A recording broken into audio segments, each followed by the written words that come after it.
FDO Construction Méditerranée vous présente les aléas du direct. Avec FDO, ensemble, bâtissons l'avenir.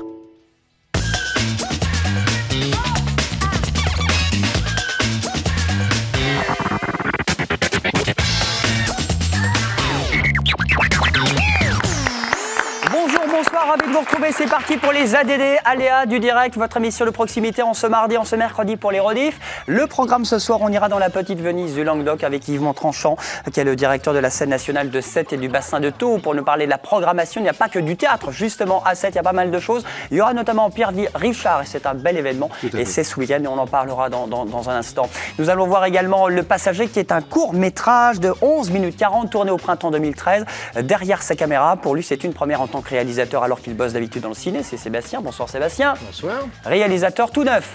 Oui. Nicolas, bonsoir. Bonsoir, ça va? Ça va et toi? Ça va, est-ce que ça va? Alors l'actu chez toi, il y a la chronique ciné et surtout dans ce court-métrage avec Sébastien. Voilà, c'est honteux. Je crois que je joue dedans. Il a pris en tout cas les trucs où j'étais le moins mauvais, je crois. Hein. C'est ça que t'as fait, hein, en fait? Non, pas du tout. Non, pas du tout. Non, j'ai pris le pire. Il a pris le pire. Et le meilleur pour les chroniques ciné, le meilleur pour les avec sorties. le retour des trois frères, Julien, s'il te plaît. Le retour des trois frères. Le retour, ça sort cette semaine. La Belle et la Bête aussi avec Vincent Cassel. On regardera quelques extraits. Et on aura le puis Montpellier. d'animation. Et puis Fiston aussi, avant-première. Et la chronique Gypsy aussi avec nous. Bien Comment sûr. ça va? Impeccable. Ça va Franck? Super. Pile à l'heure, pile poil. Pile Quel à est l'heure ton aujourd'hui. invité? Avec Jérémy Espinas, Ritano Poeta. Ritano Poeta qu'on peut applaudir sur ce single qui s'appelle Samsara. Musique dans un instant. Elle est prête la guitare? Elle est prête. Eh bien c'est parti, on y va. C'est parti pour les ADD. Bienvenue tout le monde. Yvan qui est avec nous, qui est le directeur de la scène nationale de Sète et du bassin de Thau. C'est bien ça le terme exact? C'est parfait. Hein, c'est pas directeur tout court du théâtre. On peut dire ça aussi. Le théâtre, c'était le théâtre Molière ou c'est plus le théâtre Molière? Théâtre Molière rénové. Ouais. Rénové et aménagé, modernisé. 2 ans de travaux. 2 ans de travaux conduits par Aglo, avec l'État, la région et le département. Et puis nous avons réouvert le théâtre au mois de novembre dernier. Alors, et ça c'était, marche très fort. Le 9 novembre. Le 9 novembre. Alors 1904, c'est le chiffre du jour, c'est la date de ce théâtre à l'italienne. D'ouverture du théâtre. Ouais. Tout à fait. Et donc théâtre à l'italienne, environ 1 millier de places. Et il y avait à l'origine 1400 places avec le Paradis, le fameux Paradis. Aujourd'hui, on arrive à 700-800 places. Ce qui à est peu près. Ce qui est déjà pas formidable. mal. Ouais, Alors il y a 70 scènes nationales en tout, environ. 70, il y en a 4 dans notre région. Et nous sommes, nous, la plus proche de Montpellier. Beaucoup de Montpelliérains. Il y a beaucoup de Montpelliérains qui viennent dans ce théâtre. Alors la programmation, elle est quand même très variée, très éclectique. Il n'y a pas que du théâtre. Tout à fait. Elle est pluridisciplinaire. Théâtre, musique, danse, cirque, lyrique, musique classique, musique actuelle. Voilà, un peu tout. Un panorama de l'actualité artistique nationale et internationale. Croisement, justement, vous en faites souvent, vous mélangez les genres. Tout à fait, c'est une volonté et une ambition et ça marche très très bien. Les gens aiment bien aller voir différents langages, voir des croisements de langages. Alors ça donne de quoi? Du cirque avec du théâtre? Ça donne quoi? Ouais, ça donne. Il y avait Fanny Contenson qui était venue il n'y a pas très longtemps. Oui, avec des musiciens classiques, avec le quatuor Ludwig. On a des artistes de cirque, beaucoup d'artistes de cirque cohabitent avec des gens de théâtre, avec des musiciens. Voilà. Après, nous avons quelques artistes qui, eux, œuvrent dans leur répertoire habituel. Pour une belle programmation tout au long de ces prochains mois, de ces prochaines semaines, avec déjà vendredi, samedi, sur scène, comme un grand Pierre Richard. Oui, Pierre Richard, c'est vraiment une marque d'affection. Vous savez que Pierre vit régulièrement dans notre région, à Gruissant. Et puis, il se trouve que Pierre, il a fait les premières parties de Georges Brassens à Bobino. C'est quelque chose qu'on ne sait pas vraiment.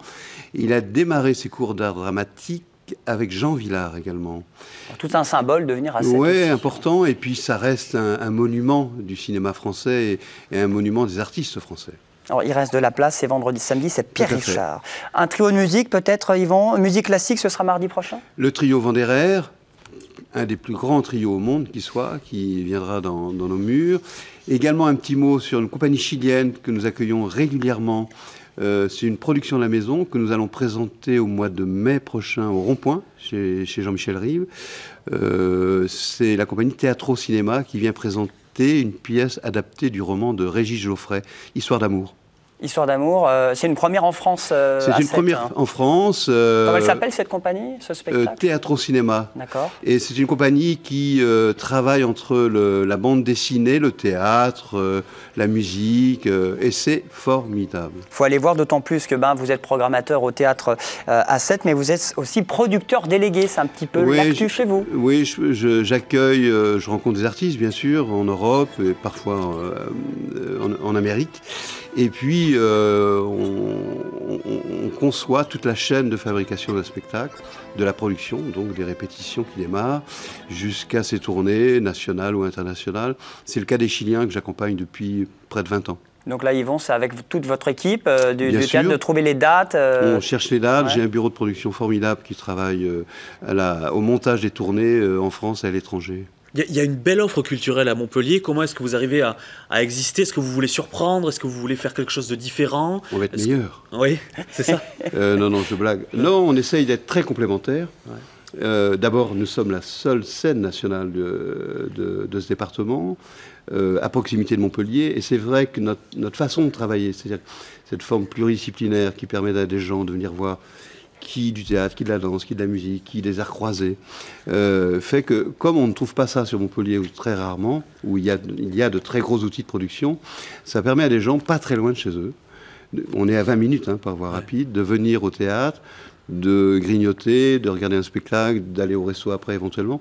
Et c'est vrai que nous avons beaucoup de Montpelliérains qui fréquentent la scène nationale, le théâtre Molière. C'est bien, quelle que soit la saison. L'été, il y a beaucoup de touristes, beaucoup de Montpelliérains, mais l'hiver aussi, voilà. Mais c'est le principe d'une scène nationale. C'est-à-dire que le principe, c'est on travaille du mois de septembre-octobre jusqu'au mois de mai-juin, sauf pour cette saison de rentrée.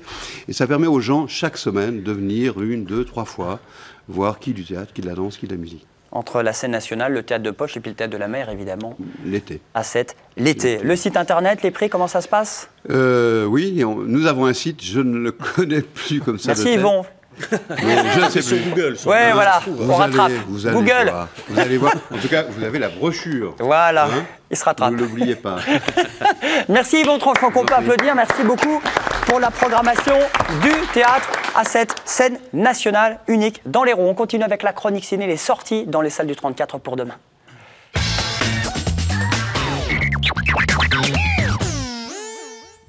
Alors, le retour des trois frères au ciné, enfin on les attendait. C'est l'événement quand même dans les salles. Ouais, l'événement, le retour 20 ans plus tard, le deuxième volet de, allez, on y va, la comédie la plus réussie des années 90, César, du premier film, du meilleur premier film, en tout cas pour Bourdon, Légitimus et Campan. Les frères Latour sont de retour, c'est leur nom, alors orphelins de naissance et de mère inconnue toujours. Et leur mère va à nouveau les réunir. La fille un peu destroy de l'un d'entre eux va arriver. Alors les premières critiques sont plutôt bonnes. Espérons juste que ce soit pas comme les Bronzés 3. Souvenez-vous, on avait attendu ça depuis 30 ans. Le retour des Bronzés 3. Un peu déçu finalement. Ça n'avait pas été très top. Allez vous faire un avis. En tout cas, la bande-annonce est plutôt très drôle. Je vous propose d'en regarder un extrait. Allez, on regarde un petit peu ce que ça donne. Les trois frères au ciné, dans les salles héroltaises. Enfin, dis quelque chose, c'est ta fille, toi. Non, mais Sarah, c'est vachement dangereux. C'est la Spartane. Fais gaffe, non, prends pas trop. Non, ça fait pas grossir. Je suis un être humain, je suis pas un animal. Bernard, ça suffit maintenant. Obéis. Mais si. Sarah, où est-ce que tu as mis ce sachet de MDMA? Viens me faire le baobab. Mais pour l'instant, c'est un bonsaï. Non, Dani. Mais le mélange pas tout. Dani, c'est pas possible. Ah, chérie. Bon, c'est pas grave, hein. C'est pas surprenant. Salope. Je vais vous dire ce qu'on fait là. On touche le fond. Oh, putain. C'est quoi ça? Bah, c'est chez moi. Non, c'est bon. Je préfère dormir n'importe où. Ah bah t'y es, hein. Putain, je le crois pas, vous êtes des refrains. Bah, oui. Les trois frères à voir dans les salles héroltaises. Autre sortie, bientôt, mais l'avant-première, c'est ce week-end à Montpellier. À ne pas rater, c'est vendredi à 20h et 21h15 au Gaumont Multiplex de Montpellier. Fiston avec Kev Adams. C'est l'histoire d'un jeune qui veut à tout prix séduire une très jolie fille. Ça fait très longtemps qu'il est dessus. Et du coup, là, il va se servir de tout ce qui est possible et inimaginable pour la séduire. C'est une comédie pour les ados, mais les adultes aussi vont s'éclater. Les enfants aussi, parce que Kev Adams, il est intergénérationnel. Avant-première. en présence de Kev Adams, s'il vous plaît. Il va y avoir la folie au Odysseum, ça c'est clair. 20h, 21h15 au multiplex, c'est ce vendredi. Et Kev Adams qui sera dans les aléas du direct mardi prochain. Film d'animation La Belle et la Bête également demain. La Belle et la Bête. Alors, film d'animation, pas vraiment. C'est surtout un film en chair et en os avec pas mal d'animation, évidemment, parce que c'est super beau esthétiquement. Christopher Gans, c'est le réalisateur.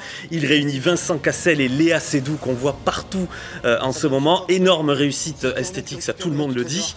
C'est très très beau. On est loin par contre de Disney, là c'est plutôt pour les ados et les adultes. C'est un très beau film, l'un des films les plus attendus de l'année. Et figurez-vous que qui c'est qui chante le générique de ce film, c'est Johan Frégé, le gagnant de The Voice. L'an dernier. Il est montpelliérain, The Voice 2, il est montpelliérain. Et je vous propose de l'écouter, Johan Frégé. Le nouveau single, c'est Sauras-tu m'aimer. Donc la petite histoire, Sauras-tu m'aimer, c'est que c'est le générique de fin du plus gros film de l'année, de la plus grosse production, puisque c'est 37 millions d'euros, ça sortira le 12 février. C'est un film de Christophe Gans, qui est un des plus grands réalisateurs français, et c'est La Belle et la Bête, avec Vincent Cassel et Léa Seydoux. Et donc c'est arrivé à la fin du processus de mon album, et je sentais qu'il manquait encore un ou deux titres. Et en fait, la production, la directrice de communication, Sandra Réudi, je voulais absolument que ça soit moi qui fasse la voix du générique de fin. Donc forcément, on peut que être honoré par une proposition comme ça. Et si j'ai accepté, au-delà du prestige que ça peut représenter, c'est un film déjà qui est magnifique. Il y a 90% d'images de synthèse dans ce film. J'ai jamais vu de la 3D, moi, à ce niveau-là, en France, et vous verrez. Mais au-delà de ça, c'est parce que le message de La Belle et la Bête, c'est quelque chose qui est profond et qui me parle, c'est dépasser les différences, transcender les apparences pour s'aimer d'un amour pur, toutes les choses qu'on a dépassées pour aller vers autrui, de cœur à cœur et non pas de cerveau à cerveau. Donc cette chanson, Sauras-tu m'aimer, voilà, elle a été composée par Olivier Rennes, le réalisateur de mon album, écrit par François Velgreen. La petite histoire qui est super aussi, c'est que j'ai la chance de chanter le générique de fin aussi en anglais, donc pour l'exploitation du film dans le monde entier. Donc dans mon album, on retrouve du coup ces deux titres à la fin, en français et en anglais. Voilà, évidemment, le gagnant de The Voice, Johan Frégé, toujours impressionnant lorsqu'il chante, Franck. Oui, donc il a ce petit problème pour s'exprimer, du bégaiement, et puis dès qu'il a ouvert la bouche et dès qu'il chante, c'est extraordinaire, c'est magique. Il a une voix extraordinaire, ce garçon. Et ça cartonne, son album qui est sorti en janvier dernier. Yvon Tranchant, une info à donner sur La Belle et la Bête à 7 ? On fait une adaptation théâtrale de La Belle et la Bête par Claude Bucheval, sans Cassel et sans Seydoux, bien évidemment, au mois de mai 2015. 2015, très bien, attention, 2015. Il peut avoir Los Niños de la Noche, Ritano Poeta, par contre, un chanteur, version flamenco. Ça se marierait bien. Ouais. Ça ira bien, mélanger tout ça. En plus, il a dit on mélange tous les genres. Au ciné, on y retourne, monsieur Peabody, pour terminer, une histoire de chien, c'est quoi ça ? Alors monsieur Peabody, c'est un chien, en plus de ça, il est super intelligent, j'ai tout noté, prix Nobel, champion olympique, chef cuisinier étoilé, c'est le top pour un chien, je sais pas si vous en connaissez. Il n'a pas les JO de Sochi, non, pas encore. Je sais pas, en tout cas, c'est le haut niveau du chien, c'est le meilleur partout, il a relevé tous les défis, sauf celui, c'est super beau, d'être père. Et du coup, pour son fils adoptif, vous le voyez, il est super mignon d'ailleurs, ce chien à lunettes. Il a relevé tous les défis, et du coup, il va apprendre l'histoire à son fils. Et tout simplement, pour apprendre l'histoire à son fils, il va construire une machine à remonter le temps. Petit extrait de Monsieur Peabody. Le plus grand des défis, quelle que soit la distance qui semble nous séparer. Au revoir, Monsieur Peabody. Être père. George Washington, quelle sorte d'arbre a-t-il un jour coupé ? George Washington n'a jamais coupé de cerisier. On invente ce genre de légende pour apprendre aux enfants à ne pas mentir. Voilà un jeune homme qui connaît bien l'histoire, hein, Penny ? Monsieur Peabody, Sherman s'est bagarré aujourd'hui. Si les parents de la fillette portent plainte, je ferai en sorte que la garde de Sherman vous soit retirée définitivement. Qu'est-ce qui a pu provoquer ça ? C'est elle m'a traité de chien. Ah oui. Qui est-ce qui vient dîner ? Tu vas voir. Je vous préviens, Peabody, à partir du moment où il s'agit de ma fille, il n'y a rien qui compte davantage que... Allô, oui, je suis dispo pour un sondage. D'abord, comment tu sais tous ces trucs sur George Washington ? Tu me promets que tu parleras à personne de ce que je vais te montrer, d'accord ? Il l'appelle le chronomate. Où est-ce que t'es allée avec ? C'est pas où je suis allée, Penny. C'est quand ? Où est Penny ? En Égypte ancienne. Tu t'es servi du chronomate ? C'est elle qui a insisté. Allons-y. Salut Penny, je suis la princesse Hatshepsut, la précieuse fleur du Nil. Si tu t'imagines que nous allons te laisser ici, c'est que tu es définitivement dans le dénil. J'ai pas compris.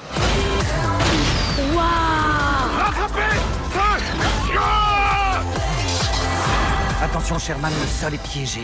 Qui prend le mauvais bateau? Celui-là paiera. Vas-y, c'est ton tour. Le bateau de Raph doit venir. Bonté divine. Monsieur Peabody et Sherman, les voyages dans le temps. Monsieur Peabody! Tiens bon, Sherman!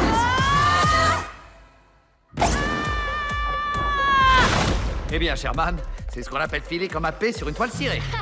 Et Monsieur Peabody dans toutes les salles de la région. On a fait le tour des sorties ciné. Je crois que c'est bon, on a fait le tour. Je crois que c'est bon. On continue de parler. On a du dossier sur Le Passager, qui est un autre film.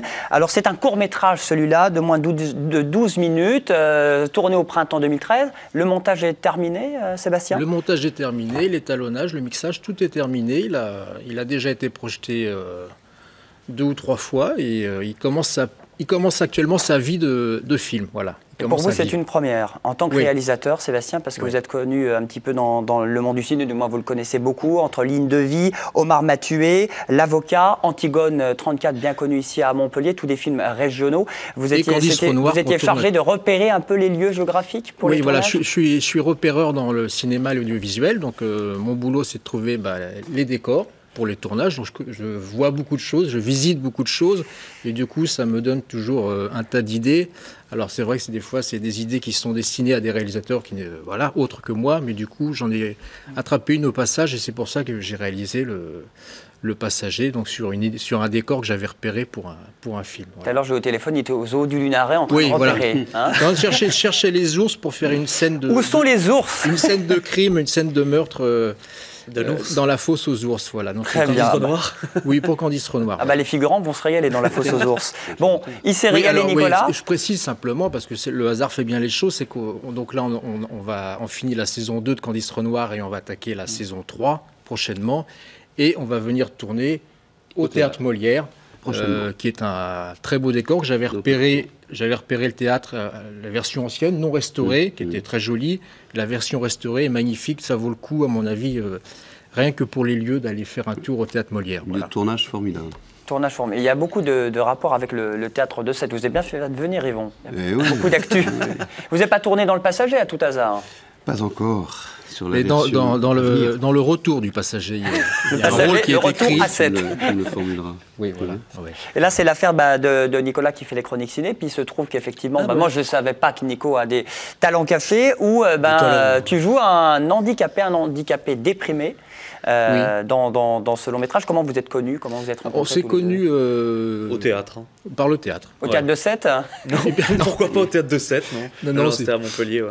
On s'est connus dans une compagnie de théâtre, voilà. Ouais. Alors ça parle de quoi exactement là? Alors ça parle de quoi? Ça parle d'un monsieur. Alors au départ, j'avais écrit le rôle pour quelqu'un de plus âgé. Et quand j'ai rencontré Nicolas, je me suis dit finalement, il n'est pas très vieux, mais il est très très bien pour faire le Passager. Voilà. Ça correspond à peu près. Je ferai un bon passager de fauteuil roulant. L'histoire, c'est l'histoire d'un monsieur qui est un petit peu abîmé par la vie et qui a envie de trouver une issue à sa vie. Et donc il va aller pour se suicider dans un jardin public. Ce qui n'est pas évident, d'abord parce que c'est un jardin public et qu'il y a du monde, et en plus parce qu'il est en fauteuil roulant, et finalement on se rend compte que l'handicap est invalidant, y compris pour se suicider. Voilà. Et l'idée que je voulais faire ressortir de ce film-là, c'est que dans un jardin, dans un parc public, comme au zoo du Lunaret du reste, il y a beaucoup de passages. Passager, vous voyez le lien. Oh, il est lent, je vais noter. C'est pas mal, hein. On note, passager. Il y a beaucoup de gens qui se promènent dans les jardins publics et des gens qui... c'est vrai que le fauteuil roulant va créer des liens. Voilà, les gens vont plus facilement discuter avec quelqu'un qui est dans un fauteuil roulant, surtout s'il a l'air un petit peu déprimé, ce qui est souvent le cas de Nicolas. Et ces gens-là, comme dans la vie courante, sans le faire exprès, vont infléchir le parcours de vie de Nicolas. Voilà. C'est-à-dire que lui, il y va avec des envies très morbides, et manque de bol, il rencontre une succession de personnes, alors des gens, une femme qui promène sa poussette, et voilà, un tas de personnages qui sont là, et qui, sans le faire exprès, l'empêchent de commettre l'irréparable. Mais heureusement, à la fin de la journée, il y a le gardien du parc qui vient fermer le parc. Voilà. Tout ça en 12 minutes. Et alors, ce qui doit être surprenant, impressionnant, déstabilisant, c'est de jouer le rôle d'un handicapé dans un fauteuil roulant, Nicolas. Ah oui, heureusement, pour moi, c'est la première fois que je montais sur un fauteuil roulant. C'est sûr que quand on n'a jamais mis les fesses sur un fauteuil roulant, quand on s'y met dessus, c'est vraiment... ça m'a permis de prendre conscience de ça c'est clair. Par contre, on s'est bien éclaté, parce qu'il vous le dit pas, mais il a énormément de talent, il nous a bien fait faire des trucs de malade. Moi, je me suis roulé par terre. Alors, le pire... Je me suis mis dans comment on appelle ça, une sorte de bassin qui stagnait, je pense, depuis 1992, qui n'avait jamais bougé. Là, on s'est bien éclaté sur ce truc, mais c'est ça qui est génial avec le cours, c'est qu'on peut faire des trucs complètement barrés et qu'après, ça fonctionne plutôt bien, quoi. Et que ça fonctionne plutôt bien, parce que vous avez eu le prix au Festival du cinéma chrétien, il y a quelques jours, à Montpellier. Premier prix du jury et sélectionné à Cannes. Oui, alors attention. Voilà, le festival à côté. Oui, s'imagine président d'honneur du jury, Nicolas Bonzon. Le prix du festival Entre deux marches, donc qui est le festival du court-métrage qui a lieu à Cannes pendant Cannes, et dont le thème cette année, coup de bol, c'est l'handicap. Donc je pense que ça nous a également aidé à être sélectionnés, mais ça leur a beaucoup plu, le côté un peu cynique de ce film. Donc on va aller à Cannes au mois de deuxième quinzaine de mai pour présenter le film. Cravate, nœud pape. Faut que j'achète un nœud pape. Voilà, c'est ça, j'ai sur que la ce croisette. pourri, j'ai que ça à vous proposer. Tapis rouge. Et ça tombe bien, en plus c'est la semaine du handicap, je le disais tout à l'heure à Sébastien. En Languedoc-Roussillon, c'est une première en France où 5000 collégiens du Sud sont sensibilisés. Je pense que c'est peut-être un film à présenter au préfet, qui est un préfet handicapé, qui est le préfet Parisot. Exactement. Tu le présenteras, Nicolas? Oui, pourquoi pas. En plus, il est très sympa, le préfet Parisot. Et c'est vrai que c'est super ce qu'ils ont fait à Grammont, où on peut tester les fauteuils, etc. On met un petit bandeau pour les jeunes, c'est vachement chouette. Ouais. Bonne chance à Cannes. Le film s'appelle Le Passager, c'est un court-métrage et c'est Sébastien Géraud. Merci beaucoup, Sébastien. On continue avec la chronique Gypsy sur TV Sud.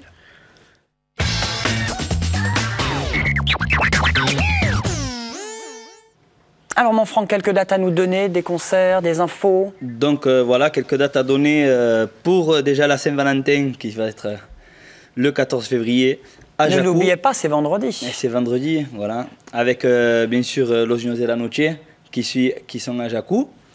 Et une affiche qu'on n'a pas, c'est Ritano Poeta qui se retrouve au Carthage à Palavas en même temps. Donc puis une autre soirée le week-end prochain à Pérol le 21-22 février, c'est avec Ritano Poeta au restaurant El Duende, un petit restaurant espagnol. Ça fait 15 ans qu'ils font des soirées gypsy. C'est un des précurseurs dans le Languedoc-Roussillon. Puis après, on va parler d'un homme qui s'appelle Ricao, qui est déjà venu sur le plateau. Lui, il a deux actualités. Donc, il y en a une le samedi 1er mars à Bellegarde. L'Antre du Jacquard, c'est le 41e anniversaire. Il se produit avec ses musiciens. C'est à 22h30 avec un buffet dînatoire à 20 €. Et puis, il va se produire aussi le 8 mars à 20h à la Croix-Sainte Pomme d'Amour. Oh bah dis donc, c'est très beau tout ça. Donc oui, il faut aller le voir parce que c'est un des plus grands musiciens qu'il y a dans notre communauté. Ritano Poeta. Ritano Poeta qui est juste ici. Il est là. On peut l'applaudir déjà, Ritano. Merci. Jérémy Espinas, qui est leader du groupe Ritano Poeta. Vous avez écrit une chanson tous les deux, oui. Ritano, Los Niños, qui s'appelle Sainte Sarah, qui est l'emblème de votre rassemblement chaque mois de mai au Sainte-Marie-de-la-Mer. C'est bien ça. Alors ça donne quoi? Bon, on va le jouer, on va avoir de la musique gypsy. C'est sûr, il y a une guitare qui traîne, j'ai vu ça. Comment ça s'est fait tous les deux sur ce single qui est sorti? Donc il faut savoir que Jimmy, il a composé une chanson. Donc il se passe que dans notre communauté, il y a beaucoup de gitans qui ne sont plus catholiques et qui sont évangélistes. Donc ils oublient les traditions. Et ils font plus la religion que la tradition. Nous, avec Jimmy, lui et Jimmy, il est évangéliste. Et moi, je suis catholique. Et donc, lui, il a laissé de côté la religion pour laisser place à la tradition, pour penser à nos familles, à nos anciens, qu'ils allaient au Sainte-Marie-de-la-Mer durant des années en roulotte. À l'époque, ils faisaient des kilomètres et des kilomètres pour retrouver leur famille. Ils mettaient 3 ou 4 jours pour aller au Sainte-Marie-de-la-Mer, en passant par le bac du Sauvage. Et donc, Jimmy, il a fait une jolie chanson. Il me dit, Franck, j'ai une chanson qui s'appelle Sainte Sarah. Je sais que tu aimes ça parce que ma famille est porteur des saintes depuis 50 ans. Avec le marquis de Baroncelli. Il m'a dit, j'aimerais que tu la chantes avec moi. Et donc, c'est la chanson qu'il va interpréter. On y va? Avec cette guitare. C'est parti. Sainte Sarah, le single est sorti. Ritano Poeta, le live sur TV Sud. À demain. Bonne soirée. Santa Sara, tú eres la madre de todos los gitanos. Santa, Santa, Santa, Santa Sara, tú eres la madre de todos los gitanos. Tous les gitans du monde entier sont rassemblés au mois de mai pour implorer Sainte Sara qui nous protégera. Tous les gitans du monde entier sont rassemblés au mois de mai pour implorer Sainte Sara qui nous protégera. Santa, Santa, Santa, Santa Sara, tú eres la madre de todos los gitanos. Santa, Santa, Santa, Santa Sara, tú eres la madre de todos los gitanos.